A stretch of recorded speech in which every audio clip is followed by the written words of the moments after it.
Hello दोस्तों, नमस्कार। Santoshi IAS में आप सभी का एक बार फिर स्वागत है। यहाँ पर हम करने वाले हैं जो घटना सार है उसका राष्ट्रीय संस्करण। इसका पार्ट नंबर 3 है, क्योंकि राष्ट्रीय संस्करण लगभग पेज नंबर 42 तक है, तो लगभग ये आज आपका कंप्लीट कर देंगे। ठीक है, तो यहाँ पर जितने भी क्वेश्चन हैं उन सबको आपको एमसीक्यू के फॉर्म में लाया गया है। नीचे एक्सप्लेनेशन है, हर एक चीज़ें, हर एक टॉपिक आपका जो घटना सार में दिया गया है वही है, कुछ अलग नहीं है। इससे पहले जो भी पीछे वीडियो हमने अपलोड कर दिया है, चाहे वन लाइनर का एमसीक्यू करवा दिया है हमने, चाहे आपका यूपी स्पेशल का एमसीक्यू करवा दिया है, सबका प्लेलिस्ट बना है। मतलब एक प्लेलिस्ट है घटना, मतलब करंट अफेयर 2025 नाम से। ठीक है, उसमें आपको सभी घटना सार के वीडियो मिल जाएंगे। अगर आपको देखना होगा तो देख लीजिएगा, नीचे आपका उस प्लेलिस्ट का लिंक मिल जाएगा। तो चलते हैं, हम यहाँ पर शुरू करते हैं बिना किसी देरी के। अच्छा लगेगा तो लाइक शेयर सब्सक्राइब जरूर करिएगा। यहाँ देखिए, पहला क्वेश्चन आपका क्या कर रहा है। पहला क्वेश्चन कर रहा है ट्राई, TRAI। ठीक है, ट्राई करें हैं। ट्राई की 3 दिसंबर 2025 की रिपोर्ट के अनुसार, ट्राई क्या है, मतलब जो आपका इंटरनेट प्रोवाइड करता है। ठीक है, ये गवर्नमेंट की एक संस्था है। ठीक है, तो वही है। जुलाई 2000 सितंबर 2025 की दूसरी तिमाही में भारत में कुल इंटरनेट उपयोगकर्ताओं की संख्या कितनी थी। According to TRAI report dated 3 December 2025, what was the total number of internet user in India during quarter जुलाई से सितंबर। ठीक है, तो याद रख लेंगे, जुलाई से सितंबर की बात कर रहे हैं। भारत में इंटरनेट उपयोगकर्ताओं की संख्या कब कितनी है, मतलब आपका ये आपका 1017.81 मिलियन। ठीक है, तो 1017.81 मिलियन हो गई है इंटरनेट उपयोगकर्ताओं की संख्या। अभी क्या है, जो ट्राई का एक नवीनतम रिपोर्ट है उसमें 1.49 की वृद्धि हुई है। कितना है, 1.49 की वृद्धि हुई है, जिसके कारण अब संख्या कितनी हो गई है, 1017.81 मिलियन हो गई है। ठीक है, पहली तिमाही में यह संख्या 1002.8 मिलियन थी, तो 1002.85 मिलियन थी, जिसमें भारत में डिजिटल कनेक्टिविटी में निरंतर वृद्धि स्पष्ट है। तो इतना याद रख लेंगे, हमारा अभी कितना हो गया, इतना हो गया। ठीक है, तो अगर अच्छा लगेगा वीडियो तो प्लीज़ लाइक शेयर सब्सक्राइब जरूर करिएगा, क्योंकि यहाँ पर थोड़ा सा मेहनत करके लाया जाता है। ठीक है, तो देखते हैं नेक्स्ट क्वेश्चन हमारा क्या कह रहा है। कह रहा है कि ट्राई रिपोर्ट क्वार्टर 2025 के अनुसार भारत में कुल इंटरनेट ग्राहकों में मोबाइल इंटरनेट उपयोगकर्ताओं का परसेंट कितना है। कह रहे हैं जो मोबाइल इंटरनेट उपयोग करते हैं उनका परसेंट कितना है, ये बताना है। तो मोबाइल जो इंटरनेट उपयोग करते हैं उनका अगर परसेंट देखा जाए तो यहाँ पर 95.6% है। 95.6% जो मोबाइल इंटरनेट, और जो अदर जो होता है, जैसे आपका ब्रॉडबैंड वायर ये सब लगाते हैं, वायर्ड वाला इंटरनेट जो होता है, जियो वाला एयरटेल वाला नहीं आता है, फाइबर वाला, वो सब का बात अलग कर रहे हैं। मोबाइल का इंटरनेट लगभग 95.6% यहाँ पर होता है। ठीक है, रिपोर्ट के अनुसार कुल इंटरनेट उपयोगकर्ताओं में 973.39 मिलियन वायरलेस मोबाइल उपयोगकर्ता हैं, जो इंटरनेट ग्राहकों का लगभग 95.6 बनाते हैं। यह आंकड़ा दर्शाता है कि भारत में इंटरनेट उपयोगकर्ता मुख्य रूप से मोबाइल नेटवर्क 4G 5G पर आधारित है, ये याद रखेंगे। ठीक है, तो 95.6, तो ठीक है 95.6। और आगे हमने क्या पढ़ा था, आगे हमने पढ़ा था हमारा अभी कितना हो गया है, 1017.8 मिलियन हो गई है। ठीक है, तो ये याद रखेंगे। चलते हैं हमने देखते हैं। करें, राजस्थान में पहली बार शुरू की गई अंतर्राज्यीय बाघ स्थानांतरण पहल के अंतर्गत किस टाइगर रिजर्व से बाघिन को रामगढ़ विषधारी टाइगर रिजर्व लाया जा रहा है। तो किस टाइगर रिजर्व को रामगढ़ विषधारी टाइगर रिजर्व लाया जा रहा है। राजस्थान में पहली बार शुरू की गई अंतर्राज्यीय बाघ स्थानांतरण पहल के अंतर्गत ये बताना है। तो ये बताना है, तो कौन कौन सा है, तो यहाँ पर आपका जो होगा, तो यहाँ आपका पेंच टाइगर रिजर्व याद रख लेंगे। क्या है, पेंच टाइगर रिजर्व। ठीक है, राजस्थान की पहली अंतर्राज्यीय बाघ स्थानांतरण पहल के तहत मध्य प्रदेश के पेंच टाइगर रिजर्व से, ठीक है, कहाँ से, मध्य प्रदेश के पेंच टाइगर रिजर्व से लगभग 800 किलोमीटर मार्ग से रामगढ़ विषधारी कह रहे हैं रामगढ़ विषधारी टाइगर रिजर्व लाया जा रहा है। मतलब मध्य प्रदेश का पेंच जो है, मतलब ये एमपी है, यहाँ का जो पेंच है, यहाँ से कहाँ पर रामगढ़ अंतर्राज्यीय बाघ संरक्षण के अंदर किस टाइगर रिजर्व को रामगढ़ विषधारी टाइगर रिजर्व में लाया जा रहा है। राजस्थान में पहली बार शुरू, तो ये कहाँ पर रामगढ़ विषधारी टाइगर रिजर्व में लाया जा रहा है। यह बाघ संरक्षण के प्रयासों का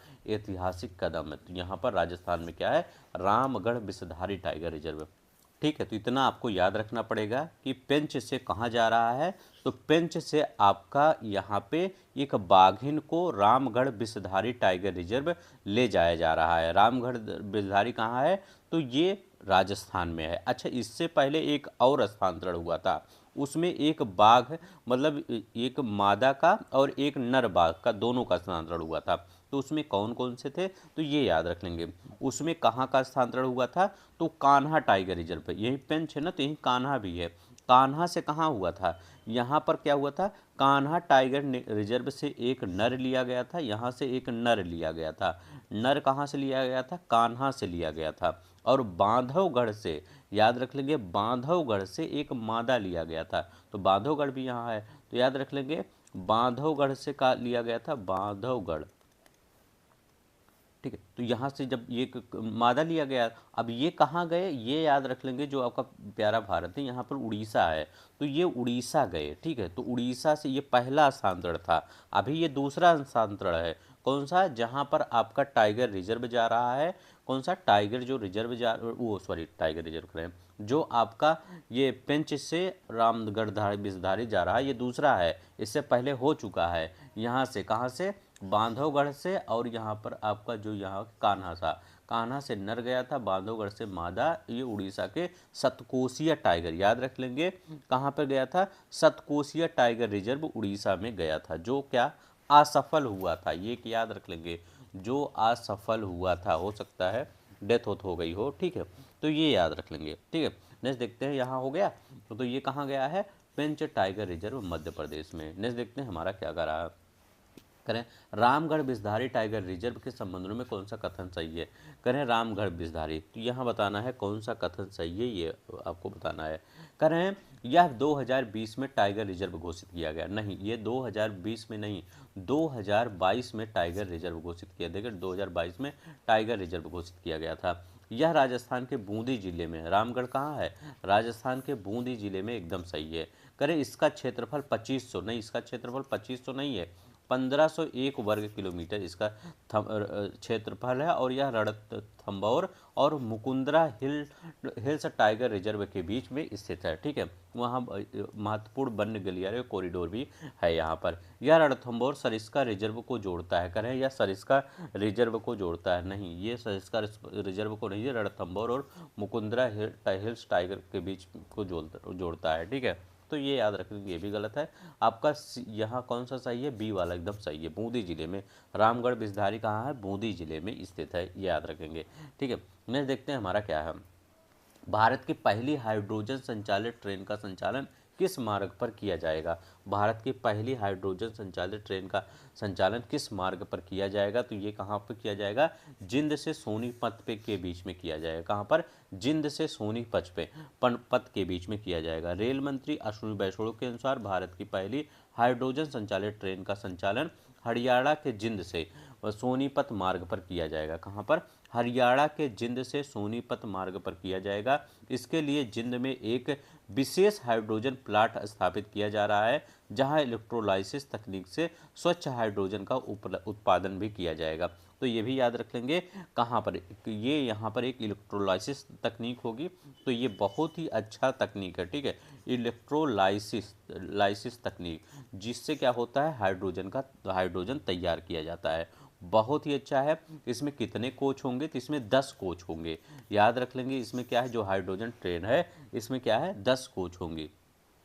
ठीक है, चलते हैं नेक्स्ट देखते हैं। हरियाणा के जिंद और सोनीपत मार्ग के बीच भारत की पहली हाइड्रोजन संचालित ट्रेन के संबंध में कौन सा कथन सही है। यह मीटर गेज आधारित ट्रेन है, कह रहे हैं यह मीटर गेज, ठीक है, आधारित ट्रेन है, नहीं, यह सबसे शक्तिशाली ब्रॉड गेज हाइड्रोजन ट्रेन है। दुनिया की सबसे लंबी और सबसे शक्तिशाली यह ट्रेन क्या है, ब्रॉड गेज हाइड्रोजन ट्रेन है, और यह 10 कोच की है। इसकी कुल क्षमता 2400 किलोवाट की क्षमता है। ठीक है, इसमें क्या है, 2 ड्राइविंग पावर कारें हैं जो प्रत्येक 1200 शक्ति उत्पन्न करती है। तो मतलब 2400 हो गया ना, 2 है तो 2400 हो गया। यह ट्रेन CO2 उत्सर्जन नहीं करती है बल्कि केवल जलवाष्प छोड़ती है। CO2 करती ही नहीं है, सिर्फ जलवाष्प छोड़ती है। ठीक है, यहाँ जिससे पूरी तरह पर्यावरण अनुकूल बनाती है। तो ये याद रख लेंगे। इसमें कह रहे हैं 8 कोच हैं, 10 कोच है। ठीक है, 10 कोच है और प्रत्येक 1200 है, ये याद रख लेंगे। यह कार्बन डाइऑक्साइड नहीं, ये जल वाष्प याद रख लेंगे। ठीक है, यहाँ कह रहे हैं 10 कोचों वाली 2400 किलोवाट क्षमता का ब्रॉड गेज लगा हुआ है। ठीक है, ये आपका डी वाला आंसर सही हो जाएगा। तो डी वाला आपका 10 कोच वाली, यहाँ देखिए 10 कोच वाली 2400 किलोवाट का ब्रॉड गेज है। ठीक है, तो इतना ये याद रख लेंगे। अगर देखिए हर एक चीज़ें आपको लिए लाया जाता है। हाँ देखिए, यहाँ पर क्वेश्चन नंबर अगर यहाँ ना दिख रहा हो तो ये 7 यहाँ देख लिया करिए। ठीक है, ये देखिए यहाँ नीचे।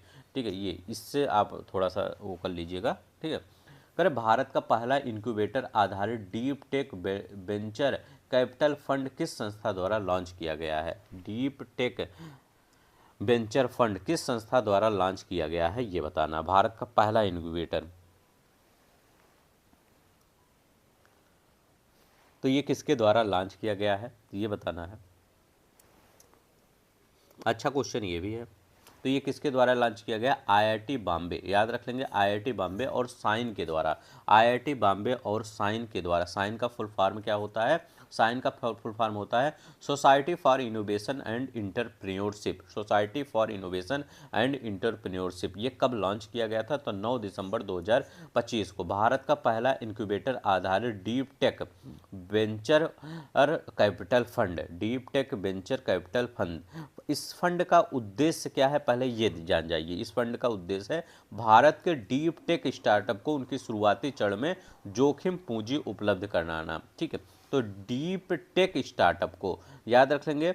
डीप टेक स्टार्टअप को जोखिम चरण में, मतलब उनका अगर जो शुरू करने जा रहे हैं स्टार्टअप है कोई, तो उनको फंड उपलब्ध कराना।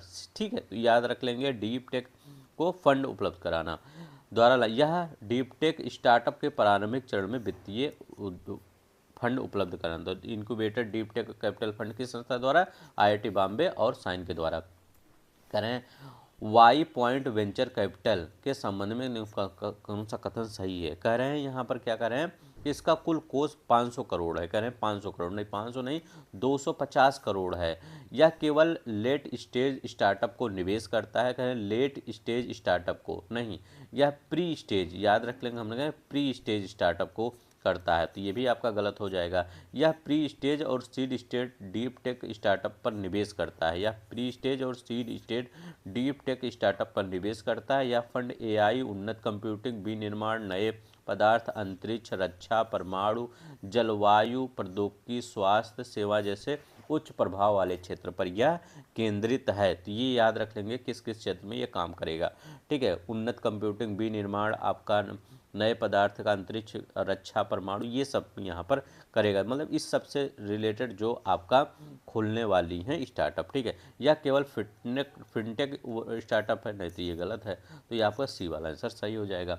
नहीं, देखते हैं भारत सरकार द्वारा 31 मार्च 2026 को भारत के परमाणु ऊर्जा उत्पादन क्षमता कितनी होने की संभावना है? भारत की परमाणु ऊर्जा संभावना कितनी होने की संभावना है? कब? 31 मार्च 2026 तक। तो 31 मार्च 2026 तक 8700 के मेगावाट, याद रख लेंगे, परमाणु ऊर्जा 8700, 31 मार्च 2026 तक।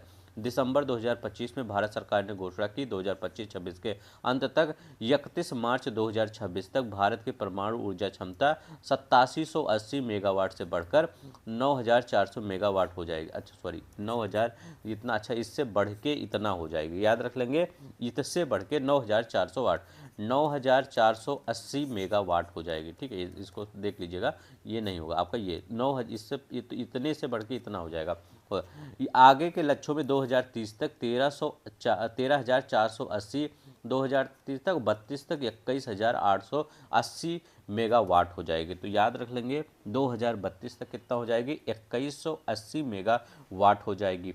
कल के वीडियो में देखेंगे, इसमें और भी थोड़ा सा यहाँ पर बताया गया है। हाँ, क्या बताया था हमने, इसके पहले वीडियो है, 2047 तक हमने बता दिया था। कल के वीडियो में हमने बताया था कि 2047 तक ऐसे सो क्वेश्चन पूछे गए हैं 100 गीगावाट हो जाएगा। याद रख लेंगे, गीगावाट कब, 2047 तक। गीगावाट थोड़ा बड़ा होता है ना, जैसे एमबी जीबी होता है वैसे ये भी होता है। 2047 तक 100 गीगावाट का भारत का लक्ष्य है, ठीक है। और 2070 तक नेट जीरो उत्पादन, ठीक है, मतलब कार्बन जो होता है कुछ नहीं होगा।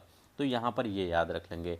अभी कितना देखिए, हम 26 बता दिए, 30 भी बता दिए, आपका 32 भी बता दिए, 30 जो 13 है, 32 आपका 21,880 है, और 2047 तक 100 गीगावाट हो जाएगा। इतना याद रख लेंगे। तो इसमें कौन होगा, 9,480 मेगावाट हो जाएगा। नेक्स्ट देखते हैं, भारत में विकसित किए जा रहे लघु मॉडल रिएक्टरों के संबंध में निम्नलिखित में से कौन सा कथन सही है। जो लघु मॉडल रिएक्टर उनके बारे में बताना है, कौन सा कथन सही है ये बताना है। बताइए इसमें कौन सा कथन आपका सही है। तो यहाँ पर कह रहे हैं कि इन्हें केवल घरेलू उपयोग में विकसित किया जाएगा, नहीं, इसमें घरेलू उपयोग नहीं होगा, ठीक है। बार्क 200 मेगावाट बीएसएमआर और 55 मेगावाट एसएमआर पर काम करेगा, ठीक है। 200 मेगावाट पर बीएसएमआर और 55 मेगावाट पर एसएमआर कार्य कर रहा है, सही है। भाभा परमाणु अनुसंधान केंद्र बार्क 200 मेगावाट पर लघु मॉड्यूलर रिएक्टर बीएसएमआर और 55 मेगावाट एसएमआर के डिजाइन व विकास कार्यक्रम शुरू किया है।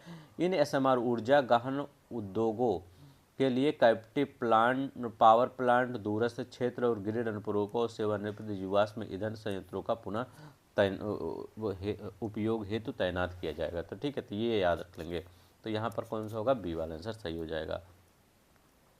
करें भारत के शीत मरुस्थल जैव मंडल रिजर्व, ठीक है, ये कुछ हाँ, करें भारत के शीत मरुस्थल बायोस्फीयर रिजर्व जैव विविधता के संदर्भ में कौन सा कथन सही है। या भारत शीत मरुस्थल बायोस्फीयर रिजर्व है, यहाँ उष्णकटिबंधीय वर्षा वन पाए जाते हैं। जो शीत मरुस्थल बायोस्फीयर रिजर्व होते हैं वहाँ उष्णकटिबंधीय वर्षा वन पाए जाते हैं। क्या शीत मरुस्थल में उष्णकटिबंधीय वर्षा वन पाए जाएंगे, ये बताइए।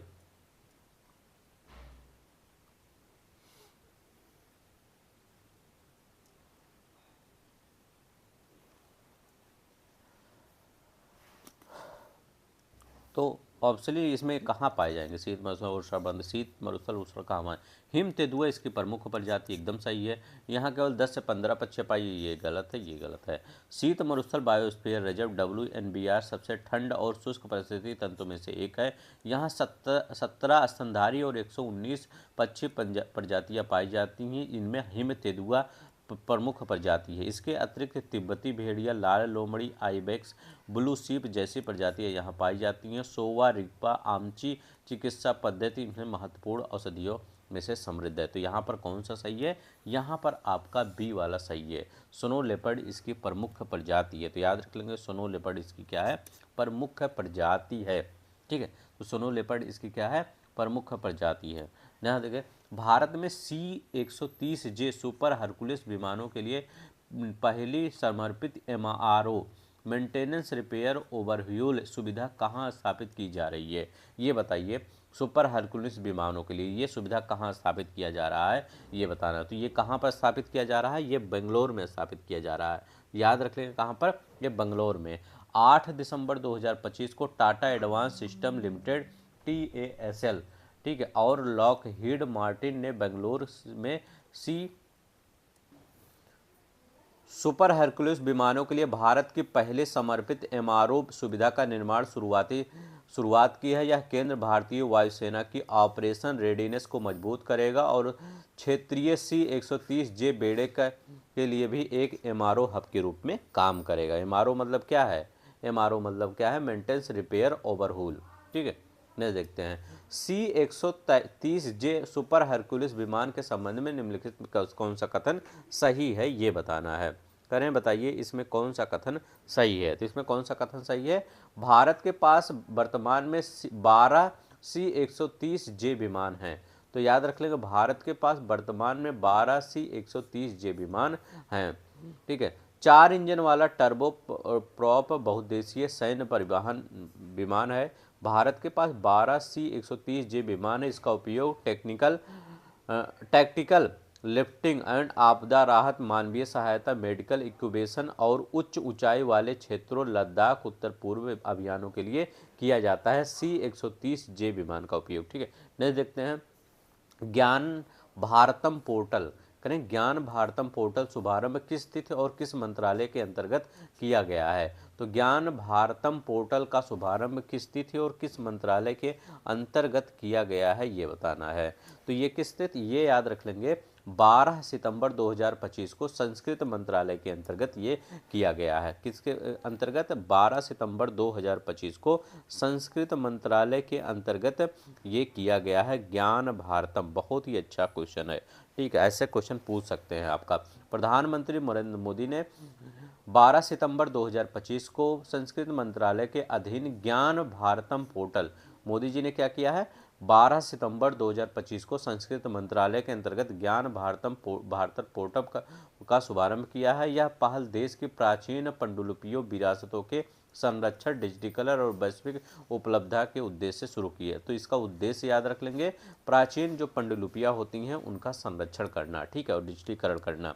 यहाँ पर नेक्स्ट देखते हैं हमारा क्वेश्चन क्या कर रहा है। ज्ञान भारतम पोर्टल के अंतर्गत 2025 से 31 की अवधि के लिए कितनी राशि आवंटित किया गया है? तो कितनी राशि आवंटित किया गया है? तो 491.66 करोड़ रुपए इस मेगा परियोजना के लिए निर्धारित किया गया है। इसका लक्ष्य देश भर में उपलब्ध 1 करोड़ से अधिक पांडुलिपियों का सर्वेक्षण, संरक्षण और AI सहायता प्राप्त राष्ट्रीय डिजिटलीकरण रिपोजिटरी के माध्यम से डिजिटलीकरण करना है। ठीक है, तो ये याद रख लेंगे। ने देखते हैं हमारा यहाँ पर क्या कह रहा है। ठीक है, पहला ये हो गया। दूसरा हमारा यहाँ पर क्या मतलब ये 491.66 करोड़ रुपए। ने देखते हैं हमारा क्या कर रहे हैं। अर्थ समिट 2025 के दौरान सहकार सारथी पहल के लिए निम्नलिखित में से क्या उद्देश्य सही है? ठीक है, अर्थ समिट 2025 के लिए, इसके लिए बताना है क्या क्या सही है। कह रहे हैं इसका उद्देश्य क्या है? सहकारी और ग्रामीण बैंकों के क्षेत्र को डिजिटल तकनीक से सशक्त बनाना।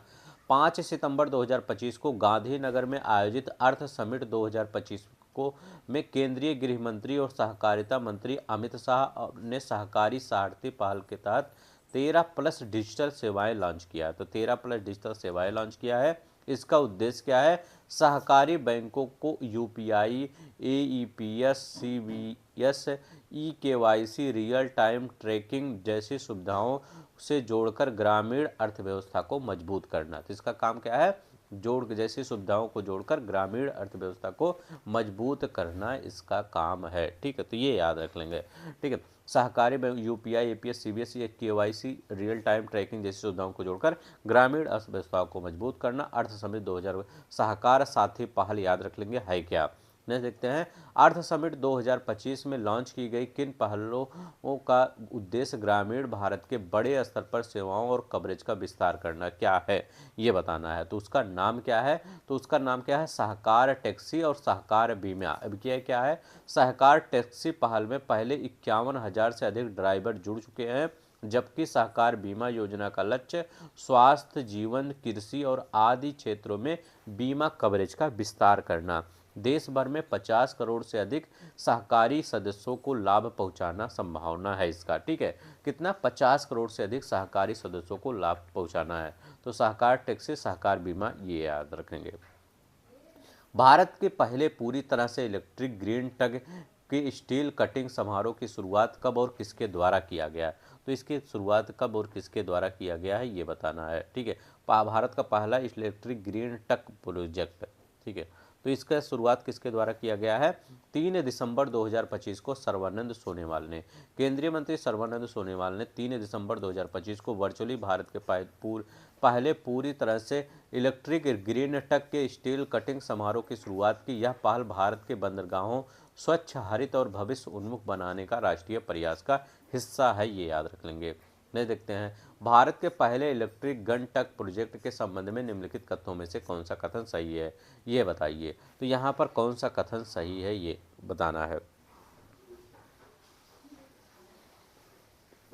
तो यहाँ पर कौन सा कथन है, सी वाला आपका सही है। यह बैटरी इलेक्ट्रिक प्रणाली पर आधारित शून्य उत्सर्जन टग है। यह electric green tug battery electric system पर आधारित जिसे शून्य कार्बन उत्सर्जन, शांत संचालन और उच्च दक्षता सुनिश्चित करती है। इसमें 60 टन बेलार्ड पुल क्षमता और दीनदयाल पोर्ट प्राधिकरण कांडला के ग्रीन टग ट्रांजिशन जीटीटी के तहत गोवा स्थित अन्यत्र शिपयार्ड में किया जा रहा है पहले ग्रीन टग प्रोजेक्ट। ठीक है, भारत और सऊदी के बीच में वीजा छूट समझौते का मुख्य उद्देश्य क्या था। भारत और सऊदी के बीच में जो वीजा छूट हुआ था, सॉरी बीमा बोल रहे हैं, वीजा छूट हुआ था, उसका मुख्य उद्देश्य क्या है ये बताना है। तो जो वीजा छूट हुआ था उसका मुख्य उद्देश्य बताना क्या है, तो क्या है, आधिकारिक यात्राओं को आसान बनाना और रणनीतिक सहयोग को मजबूत बनाना। 18 दिसंबर 2025 को हस्ताक्षरित भारत सऊदी अरब वीजा छूटे के समझौते के दौरान छूट समझौते का उद्देश्य क्या है, आधिकारिक यात्राओं को सुगम बनाना और भारत सऊदी अरब रणनीतिक साझेदारी परिषद के अंतर्गत द्विपक्षीय सहयोग को मजबूत करना इसका मुख्य उद्देश्य है। भारत सऊदी अरब बीच छूटे के अंतर्गत किन पासपोर्ट धारकों को वीजा से छूट प्रदान की जाएगी, करें किन पासपोर्ट धारकों को वीजा से छूट प्रदान की जाएगी, जो राजनयिक है, विशेष है, अधिकारी के पासपोर्ट धारक भी है। ठीक है, जैसे हमारे यहाँ के आईपीएस ऑफिसर जा रहे हैं, राजनयिक जा रहे हैं, विशेष लोग जा रहे हैं, ये सब के लिए वीजा की छूट दी जाएगी। इस तहत दोनों देशों के जो राजनयिक है, विशेष है, आधिकारिक पासपोर्ट धारकों को छोटी अवधि के लिए आधिकारिक यात्राओं से वीजा की छूट दी जाएगी। यह समझौता पर्यटकों और सामान्य व्यवसायों पर लागू नहीं होगा, पर्यटकों और सामान्य व्यवसायों पर लागू नहीं होता। इन्हीं सब पे लागू करना चाहिए था सामान, ये इन सब के लिए लागू कर दिए, इन सब के पास वैसे ही ढेर सारा पैसा होता है।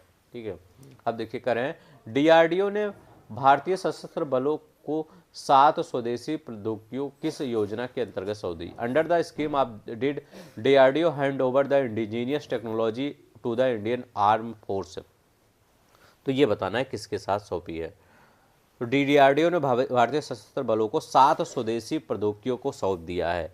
ठीक है, तो ये किस योजना के तहत, टेक्नोलॉजी डेवलपमेंट टीडीएफ योजना के तहत। याद रखिए ये सभी 7 तकनीकें रक्षा मंत्रालय टीडीएफ योजना के तहत विकसित की गई है, जिसका उद्देश्य एमएसएमई और स्टार्टअप को नवाचारों को बढ़ावा देना। याद रखिए इसका उद्देश्य एमएसएमई और स्टार्टअप के रक्षा नवाचारों को बढ़ावा देना इसका उद्देश्य है। नहीं देखते हैं हमारा क्या है, टेक्नोलॉजी डेवलपमेंट फंड टीडीएफ योजना के आधिकारिक कितने फंड प्रावधान है, इसमें कितना फंड का प्रावधान है ये बताना है।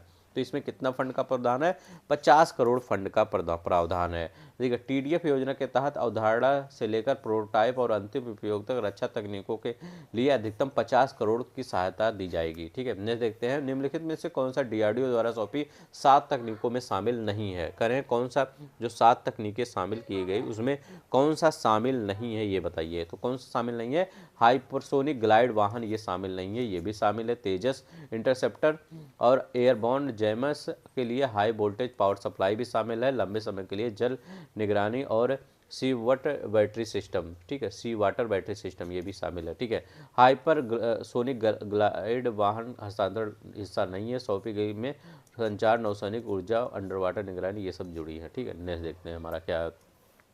भारत सरकार द्वारा लॉन्च किए गए GIRG global index for reform and growth platform का उद्देश्य क्या है, इसका उद्देश्य क्या है ये बताना है। तो इसका उद्देश्य क्या है, इसका उद्देश्य है वैश्विक सूचकांकों में भारत की रैंकिंग को सुधारना। GIRG,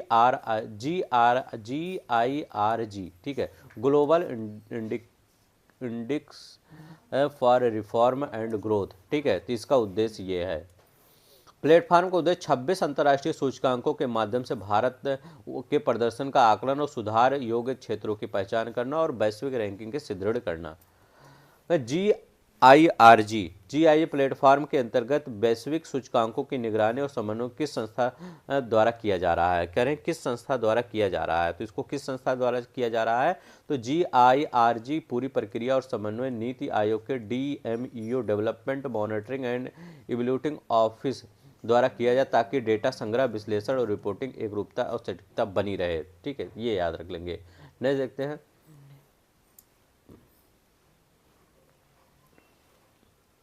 अच्छा इसको किस, ये नीति आयोग के द्वारा, ठीक है, नीति यहाँ लगा भी दीजिए, ठीक है, नीति आयोग का डीएम। कर भारत सरकार ने संचार साथी ऐप के प्री इंस्टॉलेशन की अनिवार्यता किस तिथि को वापस ली है? संचार साथी जो विवाद चल रहा था उस पर जो प्री पहले आप इंस्टॉल अपने मोबाइल में करेंगे ही करेंगे, वो अनिवार्यता वापस ले ली है भारत ने। तो 3 दिसंबर 2025, 3 दिसंबर 2025 की बात है, याद रखें 3 दिसंबर 2025 को संचार साथी ऐप के प्री इंस्टॉल करना अनिवार्य बनाने का मुख्य विरोध किस कारण किया गया था? करें इसका विरोध किस कारण किया गया था? तो गोपनीयता और निगरानी आशंका, प्राइवेसी और सर्विलेंस कंसर्न था लोगों का कि हो सकता हमारी प्राइवेसी का हनन हो, इसलिए एप्पल ने क्या किया था, मना ही कर दिया था कि हम अपने मोबाइल में नहीं इंस्टॉल करवाएंगे, इसकी अनिवार्यता नहीं करेंगे, जिसको करना होगा करेगा, नहीं करना होगा नहीं करेगा। ठीक है, संचार साथी ऐप किस मंत्रालय और विभाग द्वारा विकसित किया गया है? तो कह रहे हैं संचार साथी ऐप किस मंत्रालय और विभाग द्वारा विकसित किया गया है? तो ये दूर संचार विभाग द्वारा डिपार्टमेंट ऑफ टेली कम्युनिकेशन के द्वारा विकसित किया गया है। याद रख लेंगे, डिपार्टमेंट ऑफ टेली कम्युनिकेशन के द्वारा विकसित किया गया है। ठीक है, इस तब टाइप के ऐप जो मतलब आपको अनिवार्य बना, ये किसी भी गवर्नमेंट को अनिवार्य नहीं करना चाहिए, क्योंकि लोगों की एक स्वतंत्रता होती है, वो अपने हिसाब से जो मन के उनका करना चाहिए। मतलब उनकी मोबाइल है, अब वो कुछ भी करे, ये नहीं कि कोई गवर्नमेंट आती है कहती है आप ये ऐप इंस्टॉल करिए, नहीं, ये आप हमेशा स्वेच्छा से कहिए कि आपको अगर इंस्टॉल करना है, आपको लगे कि हम, जैसे गवर्नमेंट भी इसमें सोच रही थी कि हम इंस्टॉल कर लेते हैं, तो इसलिए उनका जो कभी फ्रॉड नहीं हो जाता है लोगों के साथ, वो फ्रॉड से बचा जा सके। बट क्या हुआ है यहाँ पे, गवर्नमेंट ये सोच रही है और लोग क्या सोच, गवर्नमेंट की सोच सही है, लोगों की भी सोच सही। लोग क्या सोच रहे हैं कि हमारी प्राइवेसी का इसमें हनन होगा, तो दोनों लोग एक अपने अपने हिसाब से सही हैं, लेकिन गवर्नमेंट यहाँ ये गलत है कि गवर्नमेंट ने जब ये बोला कि ये आप मैंडेटरी है, मतलब आप इसको करें ही करें। ठीक है, ऐसा नहीं करना चाहिए। अगर जिसको लगे कि हमारे साथ फ्रॉड हो, हमें कोई फर्क नहीं पड़ता, तो वो नहीं करेगा, कोई दिक्कत नहीं है। ठीक है, उसको प्राइवेसी का ज़्यादा कंसर्न है, वो नहीं करेगा। तो हाँ, अब ऐसा ही हो गया है, गवर्नमेंट ने ऐसा मान लिया है कि ऐसा ही करेंगे। आपको अगर करना हो इंस्टॉल तो करिए, नहीं करना होगा तो ना करिए। ठीक है, चलिए यहाँ देखते हैं। दूरसंचार मंत्री ज्योतिरादित्य सिंधिया के अनुसार संचार साथी ऐप से संबंधित कौन सा कथन सही है? करें उनके अनुसार कौन सा कथन सही है, ये बताइए। तो यह केवल रजिस्ट्रेशन के बाद कार्य करता है, हटाया जा सकता है। ठीक है, वो ज्योतिरादित्य सिंधिया कह रहे हैं कि यह हटाया जा सकता है, रजिस्ट्रेशन के बाद कार्य करेगा, हटाया जा सकता है। ठीक है, मतलब वो यहाँ पर थोड़ी सा सफाई दे रहे हैं। ठीक है, नहीं देखते हैं। करें तिरुवनंतपुरम देश का पहला निजी नेविगेशन नवाचार केंद्र एसीएन किसने स्थापित किया है? करें किसने स्थापित, तिरुवनंतपुरम में देश का पहला निजी नेविगेशन जो है ये एशियन के, जैसे आप नहीं यूज करते हैं गूगल तो ऐसे ये भी है। ठीक है, तो कौन है? अनंत टेक्नोलॉजी ने निजी नेविगेशन नवाचार, निजी नेविगेशन नवाचार किसने? अनंत टेक्नोलॉजी ने। Asian Anant centre for excellence navigation का मुख्य उद्देश्य क्या है? इसका मुख्य उद्देश्य क्या है ये बताना है। तो इसका उद्देश्य स्वदेशी नेविगेशन समाधान विकसित करना, स्वदेशी नेविगेशन समाधान विकसित करना। पश्चिम बंगाल की ततैया प्रजाति का नाम क्या है? पश्चिम बंगाल में नई ततैया प्रजाति का नाम क्या है ये बताना है। तो पश्चिम बंगाल की नई ततैया प्रजाति का क्या नाम है? नेसोलिन, क्या यहाँ पे करें? नेसोलिन नहीं, ये आपका नेसोलिन बेनाबिटेन, याद रखेंगे ये वाला इसमें सही होगा। नेसोलिन बेनाबिटेन इसका नाम, बेनाबिटेन, नेसोलिन बेनाबिटेन इसका नाम है। करें इसरो ने 2 नवंबर 2025 को किस उपग्रह का सफल प्रक्षेपण किया? तो इसरो ने किस उपग्रह का सफल प्रक्षेपण किया ये बताना है। तो उन्होंने क्या किया? CMS-03 GSAT-7R भी कहा गया है। 2 नवंबर 2025 को इसरो द्वारा श्रीहरिकोटा से सफलतापूर्वक लॉन्च किया गया। यह उपग्रह भारत का सबसे भारी स्वदेशी संचार उपग्रह था, 1410 किलोग्राम। इसे नौसेना की जरूरतों के तहत विकसित किया गया है। करें CMS, ये यहाँ पर ये याद रख लेंगे। ठीक है, ये क्योंकि कई बार आपका ऐसे दे देता है कि ये कब विकसित किया गया है। तो ये CMS-03 कब विकसित किया? 2 नवंबर 2025 को विकसित किया गया। ये याद रख लेंगे कब विकसित किया गया है, CMS-03 2 नवंबर 2025 को, ये सबसे ज़्यादा इंपॉर्टेंट है। दूसरा इंपॉर्टेंट है, इसको किसने विकसित किया है, तो ये इसरो ने विकसित किया। इसमें सिर्फ इतना याद रख लेंगे बस। और देख लीजिए मुख्य उपयोग किसके लिए किया जाएगा, मतलब इसका मुख्य रूप से उपयोग किसके लिए किया जाएगा, तो इसका मुख्य उपयोग भारतीय नौसेना करेगी, भारतीय नौसेना। ठीक है, यहाँ पर कौन करेगा, भारतीय नौसेना। GSAT-7R मुख्य रूप से भारतीय नौसेना के लिए विकसित किया गया है ताकि हिंद महासागर क्षेत्र में नौसेना सुरक्षित तेज संचार सुविधा मिल सके, इंटरनेट कनेक्टिविटी, वीडियो कॉन्फ्रेंसिंग, सुरक्षित डेटा ट्रांसमिशन जैसी सेवाएं प्रदान करेगा। ठीक है, ये याद रख लेंगे। देखते हैं नेक्स्ट, देखते हैं हमारा करें LVM-3M5 GSLV MK3 द्वारा CMS-03 प्रक्षेपण क्यों महत्वपूर्ण माना जा रहा है। कह रहे हैं ये क्यों महत्वपूर्ण माना जा रहा है, ये बताना है। क्यों, क्योंकि अब भारी भार वाले उपग्रहों के लिए विदेशी रॉकेटों पर जो निर्भरता होगी वो कम होगी। Because the dependence on foreign rocket for heavy satellite reduce. ठीक है, तो ये याद रख लेंगे। CMS-03 का वजन 4410 किलोग्राम था। इससे पहले भारतीय संचार उपग्रहों को लॉन्च करने के लिए इसरो का विदेशी रॉकेटों पर निर्भर होना पड़ता था। CMS-03 सफल प्रक्षेपण से यह साबित हुआ कि LVM-3 अब भारी उपग्रहों को भी सफलतापूर्वक लॉन्च कर जा सकता है, जिससे विदेशी निर्भरता कम होगी। इसका डेट याद रख लेंगे, उद्देश्य क्या है ये सब याद कर लेंगे, इसरो याद कर लेंगे बस। एम्स विजयपुर परिसर में जेन-जेड पोस्ट ऑफिस शुरू किया गया, वह किस प्रकार का संस्थागत और क्षेत्रीय पोस्ट ऑफिस होगा, तो बताइए वह किस प्रकार का पोस्ट जेन-जेड ये होगा। ठीक है, यहाँ पर बताइए। कह रहे हैं Gen Z post office started from AIIMS Jaipur for the first of it kind which category, किस प्रकार का होगा ये बताना है। तो ये क्या होगा, जम्मू कश्मीर का पहला एम्स परिसर में जेन-जेड पोस्ट ऑफिस होगा, याद रखें जम्मू कश्मीर में। कह रहे हैं एम्स विजयपुर में जेन-जेड पोस्ट ऑफिस का उद्घाटन किसने किया, कह रहे हैं इसका उद्घाटन किसने किया है ये बताना है। किसने किया, एम्स विजयपुर के कार्यकारी निदेशक और CEO professor doctor Shakti Kumar Gupta ने, याद रखेंगे डॉक्टर शक्ति कुमार गुप्ता ने किया है इसका। नेक्स्ट देखते हैं, यहाँ पर कह रहे हैं एम्स विजयपुर परिसर में जेन-जेड पोस्ट ऑफिस शुरू किया गया, वह किस क्षेत्र का पहला जेन-जेड पोस्ट ऑफिस होगा, तो वह किस क्षेत्र का पहला जेन होगा, ये जम्मू कश्मीर, वही क्वेश्चन है। अच्छा, वही क्वेश्चन दोबारा आ गया। नेक्स्ट देखते हैं, करें क्यूएस एशिया यूनिवर्सिटी रैंकिंग 2026 किस देश के विश्वविद्यालयों की संख्या सबसे अधिक है। करें किस देश के विश्वविद्यालयों की संख्या यहाँ पर सबसे अधिक है, तो यहाँ पर किस देश के विश्वविद्यालयों की संख्या सबसे अधिक है, तो यहाँ पर चाइना के विश्वविद्यालय की 1526 विश्वविद्यालय संस्थानों को शामिल किया गया है क्यूएस एशिया यूनिवर्सिटी रैंकिंग 2026 में। चाइना के 394 विश्वविद्यालय शामिल है जो संख्या में सबसे अधिक है। उसके बाद भारत दूसरे स्थान पे आता है 294, मतलब 100 कम है। नहीं देखते हैं, एशिया यूनिवर्सिटी रैंकिंग 2025-26 में 10 भारत का कोई विश्वविद्यालय क्यों नहीं है। शीर्ष 10 में भारत का कोई, सिर्फ एशिया में हम बात कर रहे हैं, भारत के शीर्ष मतलब पूरे शीर्ष 10 में भी हमारा कोई विश्वविद्यालय नहीं है। तो यहाँ पर कौन कौन सा है ये बताना है। तो क्या है, क्योंकि शीर्ष में 10 में हांगकांग, चाइना, सिंगापुर के विश्वविद्यालय का दबदबा है। देखिए 10 में हांगकांग के 5 विद्यालय, चीन के 3 विद्यालय और सिंगापुर के 2 विश्वविद्यालय इसमें शामिल है। तो 5, 3, 8, 2, 10 हो गया।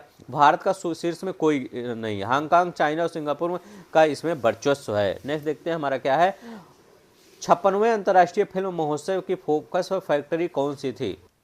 अच्छा, इसमें इधर बताइए, यहाँ पर हांगकांग के तो 5 है, चाइना के 3 है, तो लेकिन अगर हम करें पहले स्थान पे कौन सा है, तो यूनिवर्सिटी ऑफ हांगकांग जो है ये पहले स्थान पे है। ठीक है, इस बार तो हमारी और भी थोड़ी सी कंडीशन खराब है, क्योंकि हम शीर्ष 50 में भी नहीं है, 10 में नहीं, हम शीर्ष 50 में भी नहीं है। अगर हम देखते हैं तो हमारा शीर्ष मतलब शीर्ष पर कौन है, तो IIT हमारा दिल्ली है, IIT दिल्ली है। ठीक है, IIT दिल्ली हमारा कौन से स्थान पे पड़ता है, तो 59 पे स्थान पे पड़ता है IIT दिल्ली। ठीक है, तो और ये IISc बंगलोर जो पड़ता है ये कौन सा स्थान पे पड़ता है, तो ये 64वें स्थान पे पड़ता है। फिर मद्रास आता है, फिर बॉम्बे आता है, मतलब इसी 100 में ही आते हैं हमारे। ठीक है, तो ये याद रख लेंगे। पहले स्थान पे यूनिवर्सिटी ऑफ हांगकांग है, दूसरे पे पेकिंग यूनिवर्सिटी का नाम रखे होंगे, सुने होंगे, याद रखेंगे पेकिंग यूनिवर्सिटी। ठीक है, दूसरे स्थान पे, और नागयान टेक्निकल यूनिवर्सिटी सिंगापुर ये तीसरे स्थान पे है। ठीक है, तो ये तीनों याद रख लेंगे। नहीं देखते हैं, कह रहे हैं फोकस कंट्री कौन थी, करें यहाँ पर फोकस कंट्री बताना है ये कौन है, तो फोकस कंट्री कौन सा है, जापान है, तो याद रखेंगे जापान फोकस कंट्री है। करें IFFI 2025 में सर्वश्रेष्ठ निर्देशक का पुरस्कार, बेस्ट डायरेक्टर का पुरस्कार किसने जीता है, कौन से, संतोष दावरकर ने जीता है, ठीक है। IIF का जो पुरस्कार है उसको किसने जीता है, ये संतोष दावरकर। अंतर्राष्ट्रीय फिल्म महोत्सव हुआ था, कब से कब हुआ था, ये हुआ था 28 नवंबर 2025 को गोवा के कहाँ पर हुआ था, पणजी में हुआ था, याद रखेंगे, ये याद रखें, इंपॉर्टेंट है। 28 नवंबर 2025 को यहाँ पर 20 से 28 चला था, 20 से 28 नवंबर 2025 को यहाँ पर, ठीक है। तो 20 से 28 नवंबर 2025 को गोवा के पणजी में यह चला, IIFFI 2025 सर्वश्रेष्ठ डायरेक्टर का इनको मिला है अवार्ड, ठीक है। तो नेक्स्ट देखते हैं हमारा क्या है, हमारा का IIFF 2056 है, पूछ सकता है 56 इंटरनेशनल फिल्म फेस्टिवल की फोकस कंट्री कौन सी थी, तो यहाँ पर कौन सी थी, फोकस कंट्री जापान थी, ठीक है। ये स्पेन पार्टनर कंट्री थी, तो पार्टनर कंट्री स्पेन थी, ऑस्ट्रेलिया स्पॉटलाइट कंट्री थी, सबका याद रखिएगा, focus country Japan, partner Spain और स्पॉटलाइट कंट्री कौन थी, ऑस्ट्रेलिया थी, बस यही सब याद करना है और क्या। IIFA 2025 सर्वश्रेष्ठ निर्देशक का पुरस्कार किसको मिला, तो संतोष दावरकर का, वो दोबारा आ गया क्या, ठीक है। मराठी फिल्म क्या थी, उनकी मराठी फिल्म क्या थी, गोधाल, निर्देशक संतोष दावरकर थे, इसी के लिए मिला। उनकी फिल्म रजत मयूर ट्रॉफी से सम्मानित किया गया, ठीक है, ये याद रख लेंगे। जनगणना 2027 किस वर्ष आयोजित की जाएगी, करें जनगणना 2027 जो है वो किस वर्ष आयोजित किया जाएगा, तो ये किस वर्ष आयोजित किया जाएगा, तो ये 2027 में आयोजित किया जाएगा, ठीक है। भारत की 16वीं जनगणना मुख्य कार्यकारी कार्य फरवरी 2027 में किया जाएगा, हालांकि जनगणना की तैयारी और गृह सचिवीकरण अप्रैल सितंबर 2026 में होंगे, पर जनगणना का मुख्य चरण 2027 में होगा, ठीक है। नेक्स्ट देखते हैं, जनगणना की लागत कितनी होगी, कितना लागत होगा, 11,718.24 करोड़ जनगणना की लागत होगी, तो याद रख लेंगे 11,718 करोड़ रुपया। 12 दिसंबर 2025 को जनगणना 12 दिसंबर 2025 को जनगणना 2027 कराने की मंजूरी है, ठीक है, मंजूरी दी गई, मतलब इतना जब 12 दिसंबर 2025 को मंजूरी दी गई और कुल लागत इतनी लगेगी, ठीक है, तो ये याद रख लेंगे। नेक्स्ट देखते हैं कि बिहार विधानसभा चुनाव 2025 में किस पार्टी ने 89 सीट जीतकर पहली बार बिहार में सबसे बड़ी पार्टी बनकर उभरी, किस पार्टी ने सबसे बड़ी 89 सीट जीत लिया है, तो किस पार्टी ने पहली बार 89 सीट, JDU ने, तो याद रख लेंगे JDU ने, सॉरी JDU करें, BJP ने जीत लिया है, तो BJP ने 89 सीट जीतकर सबसे बड़ी पार्टी के रूप में उभरी है, तो याद रख लेंगे कौन सा है, BJP है, जिसने कितनी सीटें जीती हैं, BJP ने बिहार में 89 सीटें जीती हैं, BJP ने 89 जीत लिया है, BJP 89 यहाँ लिख देता हूँ। JDU कितनी सीटें जीती हैं, तो JDU ने 85 सीटें, बहुत कम नहीं है, JDU ने 85 सीटें जीती हैं। RJD ने कितनी सीटें जीती हैं, RJD ने आपका यहाँ पर 25 सीटें जीते हैं, तो याद रख लेंगे RJD ने 25 सीटें जीते हैं। कांग्रेस ने यहाँ पर 6 सीटें जीती हैं और अदर ने यहाँ पर कितना जीता है, अदर ने 19 सीटें जीती हैं, ठीक है, तो ये याद रख लेंगे, 85 89 25 और 6, ठीक है, ये याद रख लेंगे।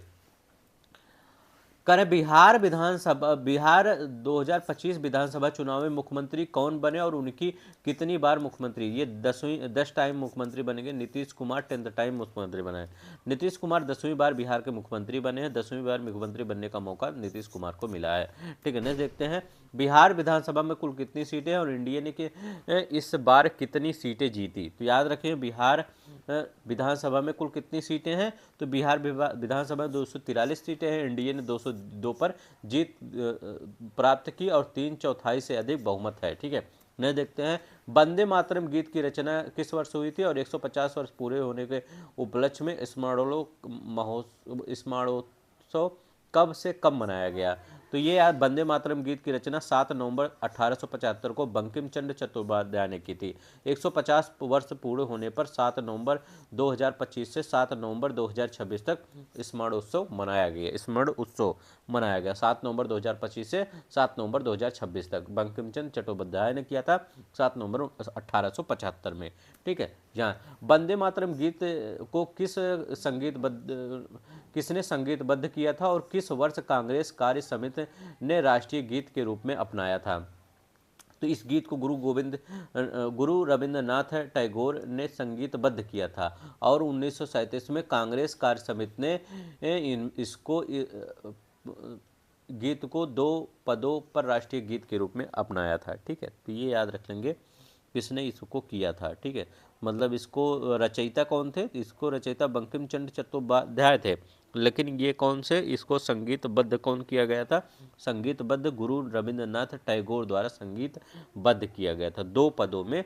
1937 में कांग्रेस कार्य समिति द्वारा भारतीय गीत को अपनाया गया, तो 1937 में ये अपनाया गया था राष्ट्रगीत को। ठीक है, वंदे मातरम गीत का प्रथम सार्वजनिक गायन किस कार्यक्रम में हुआ था, तो किस कार्यक्रम में, 1896 में रविन्द्रनाथ टैगोर ने कांग्रेस के कलकत्ता अधिवेशन में वंदे मातरम का गायन किया था, इसका प्रथम प्रवचन किया था। ठीक है, ये याद रख लेंगे, बहुत ही अच्छा क्वेश्चन है ये अच्छा क्वेश्चन है। ठीक है, तो 1896 में रविन्द्रनाथ टैगोर ने कांग्रेस के कलकत्ता अधिवेशन में, ठीक है, तो कलकत्ता का अधिवेशन था कांग्रेस का, यहीं पर सार्वजनिक रूप से गायन हुआ माना जाता। भारत को 2025 से 29 के लिए यूनेस्को की कार्यकारी बोर्ड के लिए चुना गया है। भारत को 2025 से 29 के लिए यूनेस्को की कार्यकारी बोर्ड के लिए चुना गया है। ये तो यहाँ याद रख लेंगे क्यों चुना गया है, करें क्यों चुना गया है, तो ये बताना है भारत को क्यों चुना गया है, तो कोई कुछ होगा ना, इसीलिए तो चुना जाएगा। तो किस लिए चुना गया, because India has a strong leadership in education, culture, science and communication. Bharat को यूनेस्को की कार्यकारी बोर्ड में चुना गया है क्योंकि देश की शिक्षा, संस्कृति, विज्ञान और संचार के माध्यम से बहुपक्षीय सहयोग और वैश्विक नेतृत्व और सतत विकास के लिए सक्रिय भूमिका निभाई है। नेक्स्ट देखते हैं, देश का पहला सहकारी मल्टी फीड सीबीजी प्लांट कहां और कब उद्घाटित किया गया है, कहां और कब उद्घाटित किया गया है, तो यहां पर ये 5 अक्टूबर 2025 को महाराष्ट्र के कोपरगांव अहिल्यानगर में स्थापित किया गया है। महाराष्ट्र के कोपरगांव 5 अक्टूबर 2025 को, ठीक है, महाराष्ट्र में। ठीक है, देश के पहले multi feed compressed biogas CBG plant का। ठीक है, नेक्स्ट देखते हैं, यहाँ कह रहे हैं भारत को 2025 से 28 के अवधि के लिए यूपीयू किस 2 परिषदों के लिए पुनः निर्वाचित किया गया है, तो किस परिषदों के लिए पुनः निर्वाचित किया गया है ये बताना है। तो यहाँ पर कह रहे हैं किस के लिए पुनः निर्वाचित किया गया है, तो ये किसके लिए पुनः निर्वाचित, यहाँ पर सीए और पीओसी के लिए। ठीक है, यूनिवर्सल पोस्टल यूनियन यूपीयू की काउंसिल ऑफ एडमिनिस्ट्रेशन सीए और पोस्टल ऑपरेशन काउंसिल पीओसी के लिए 2025-28 की अवधि के लिए पुनः चुना गया है। ना देखते हैं हमारा क्या है, भारत का यूपीयू में सीए और पीओसी के लिए चुना जाना किस ग्रुप और कोटे के अंतर्गत हुआ था, तो बताइए किस ग्रुप का। भारत का चयन एशिया पैसिफिक ग्रुप कोटा के अंतर्गत हुआ था क्योंकि यूपीयू में सदस्य क्षेत्रों को क्षेत्रीय समूह के आधार पर कोटा दी जाती है। ठीक है, नहीं देखते हैं,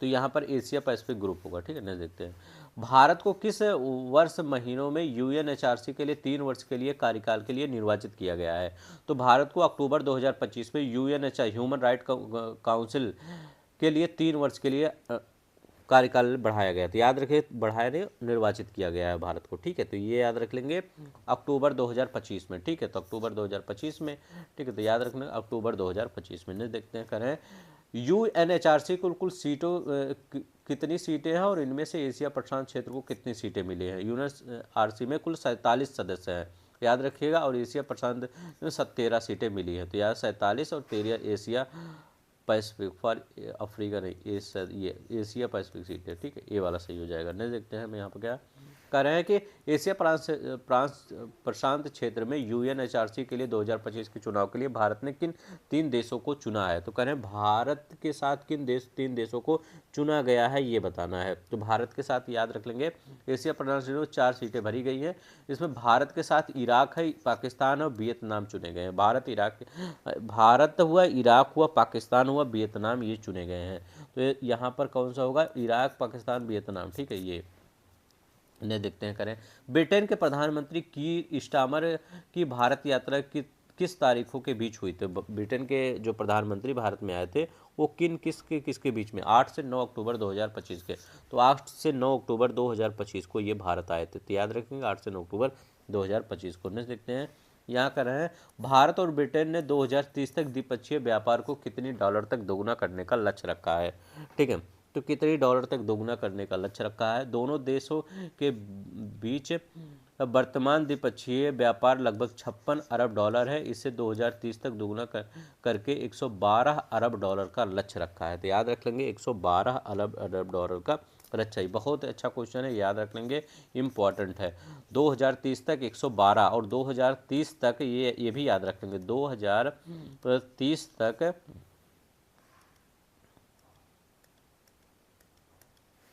यहाँ पर याद रहे।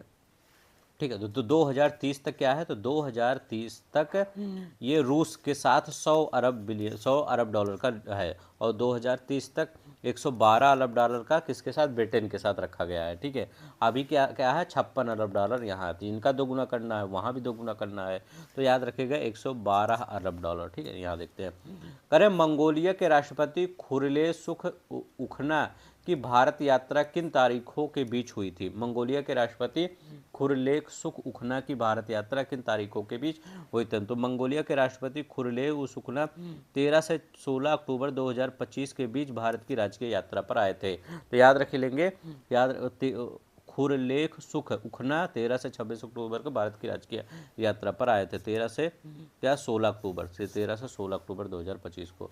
कह रहे हैं, भारत और मंगोलिया ने किस धार्मिक आध्यात्मिक कारण से एक दूसरे को स्पिरिचुअल सिबलिंग कहा, भारत भाई बहन का, आध्यात्मिक भाई बहन, किस कारण से, बताइए।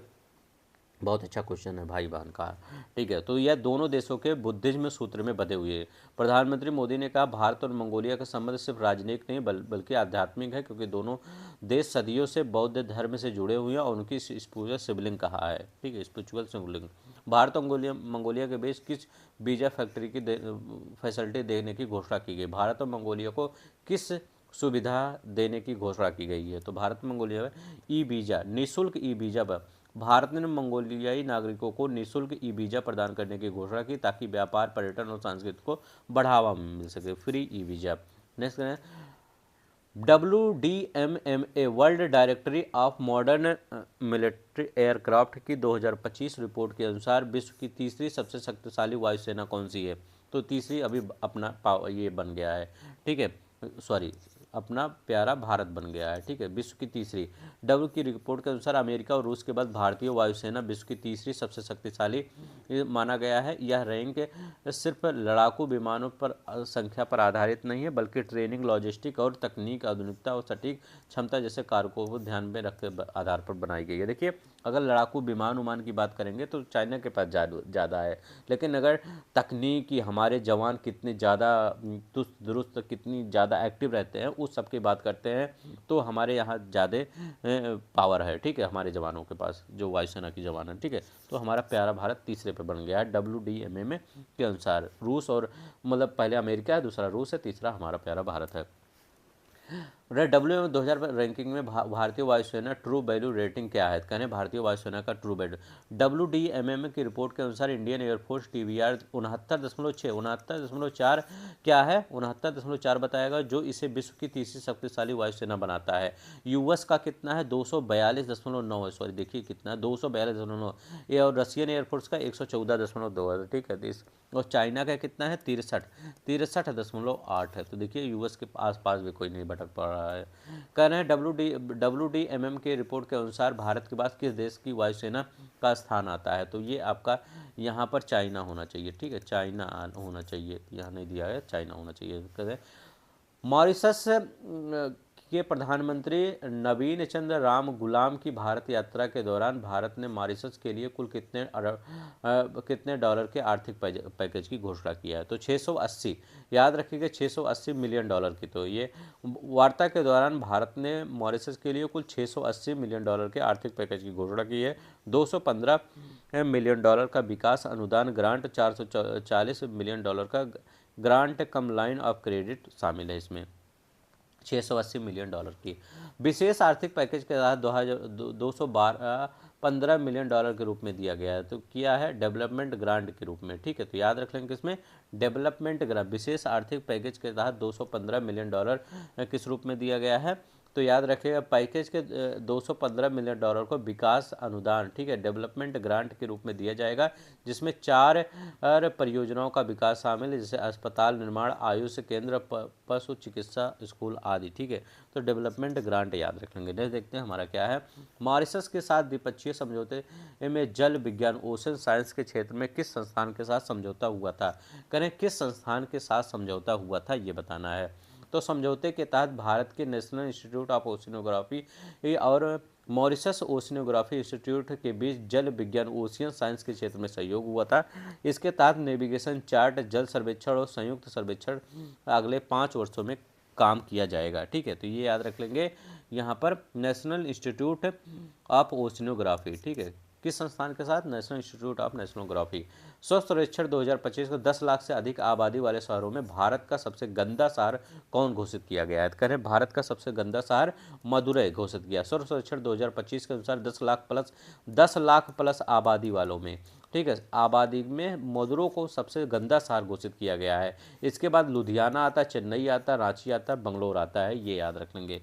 कह रहे हैं स्वच्छ सर्वेक्षण 2025 के अनुसार सुपर स्वच्छ लीग में लगातार शीर्ष स्थान पाने वाले शहरों में कौन सा शामिल है? तो यहाँ पर इंदौर है। तो इंदौर को कहिए मत सबसे अच्छा शहर है। शहर क्या करेंगे जब वहाँ पर जानी चली जा रही हैं, ठीक है। तो इसको स्वच्छ नहीं कहते हैं, लेकिन आपको पेपर देना है तो याद कर लीजिए। स्वच्छ सर्वेक्षण 2025 के अनुसार इंदौर, सूरत और नवी मुंबई को सबसे स्वच्छ में शामिल किया गया है। यह घर घर कचरा संग्रहण, पुनर्चक्रण और नागरिक भागीदारी के मॉडल के कारण लगातार शीर्ष पर है। ये तो 2025 का डाटा है। अभी जो डाटा आएगा, जो रिसेंट का जो न्यूज हुआ है इंदौर के साथ, फिर उसमें इंदौर नहीं दिखेगा, ठीक है। आपको आप भी बोर हो गए होंगे इंदौर पढ़ते पढ़ते, ठीक है। अब आगे नहीं दिखने वाला है ये, ठीक है, क्योंकि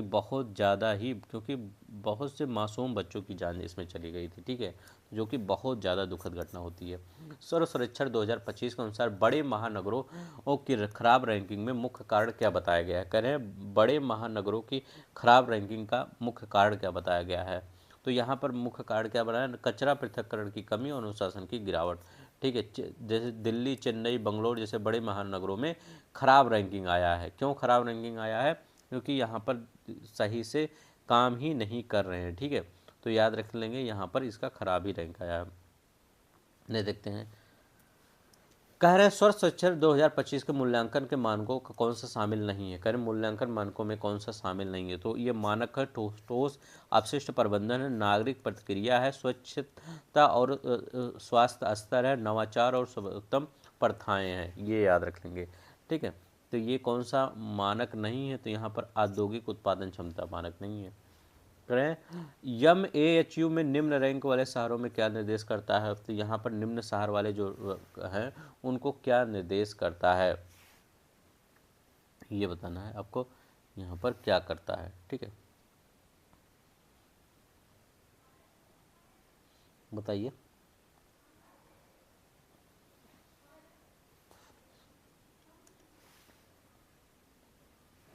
तो क्या? स्रोत स्तर का कचरा पृथक्करण और आधुनिक प्रसंस्करण स्थापित करना, ठीक है। तो यही है, नीचे याद रख लेंगे। नहीं देखते हमारा क्या? स्वच्छ रैंक, वायु रैंक। अब देखिए वहाँ पर रैंकिंग दूसरी थी, अब यहाँ पर स्वच्छ, वहाँ सर्वेक्षण था, वहाँ पर वायु रैंक। 10 लाख से अधिक आबादी वाले शहरों की श्रेणी में प्रथम स्थान पर कौन सा रहा है?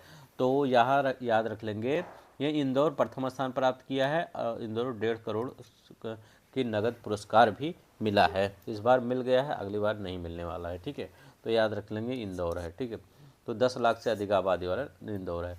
कह रहे स्वच्छ वायु रैंकिंग 2025 में 3 से 10 लाख आबादी वाले शहरों की श्रेणी में प्रथम स्थान किसको दिया गया है? तो यहाँ का 3 से 10 लाख की जनसंख्या वाले शहरों में प्रथम स्थान अमरावती प्रथम स्थान पर रहा है। उसे 75 लाख रुपए का पुरस्कार मिला है।